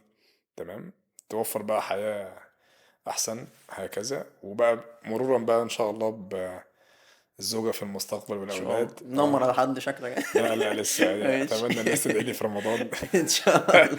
ماشي. عندك 30 يوم اهو، ادعي أنا بقى. هنبه يعني هنبه على الإمام في المسجد، اه. ولا عازبا إلا زوجته دي يتك عليها. ان شاء الله يا باشا، وأنا بقول ربنا. له لو ما قالهاش من دلوقتي أنا هستناه بعد الصلاة. ان شاء الله خلاص، أصل ربنا غالبا يرزقك. أصلي في مسجد ورا واحد صاحبي. ماشي فأنا خلاص، فانت مأمن على واخد بالك عبد الله. بس ماشي خلاص، دي رسالة موجهة دي. فنفسي في ايه؟ نفسي زي ما انت اوفر حياة سعيدة للي حواليا، هو في ما ده بما فيهم الناس يعني وان الواحد يفضل مكمل الحمد لله بالسمعة الطيبة وبالاثر الايجابي اللي هو سايبه على ايه، على المجتمع اللي هو فيه. وان زي ما قلت ان السوشيال ميديا مكان مؤذي، فان انا وسط المكان المؤذي ده اعرف ابقى شخصية ايجابية يعني. مم. فهو ده اللي الواحد يطلع منه من الحياة. يا رب. اما اي نجاح تاني مادي هو فاني يعني. فاني، مم. مش هيكمل معاك في حاجة خالص، يا اما رب. ده اللي هيكمل معاك. يا رب يعني ربنا انت يرزقك نفسك فيها كابتن كل. سليم؟ انا ليه ده؟ اتفاجئت محد. نفسي نفسه انا اللي بسأل هنا. نفسي يقعد معايا تاني اه خلاص. والله. بجد يا حبيبي، متبقاش دي نهاية لا علاقتي لا بيك لا يعني. لا لا لا اتمنى يكون في لا لا، امتداد انت كل يوم يا تعالى الجيم. باشا. خبر ابيض، يلا بينا. انت في سموحة وانا في سموحة، فتمام يعني. بس كده. فانا نفسي في ايه؟ ما اعرفش. انا يعني مش نفسي قوي على قد ما انا بتبسط قوي لما زي ما انت قلت الناس اللي حواليا بيكونوا مبسوطين، لما اهلي او ابويا وامي يكونوا راضيين عني ومبسوطين، فدي بتبقى من الحاجات اللي فعلا بتحسسني بالسعادة الحقيقية. انا متاكد عامه ان طنط وعمه وبابا ومامة سليم مبسوطين بيه، وما شاء الله يعني تربيه نظيفه ومحترمه وابن ناس ربنا يعني. يخليك، اه والله والله ربنا هم مبسوطين بيك، انا تسلم باكد لي لك يا رب. باكد لك المعلومه دي. ف يعني ده يعني اكبر هدف بالنسبه لي، او اكتر حاجه انا نفسي فيها، ان هم يبقوا دايما راضيين عني يعني. ونفسي البودكاست يكبر اكتر ويكسر الدنيا اكتر.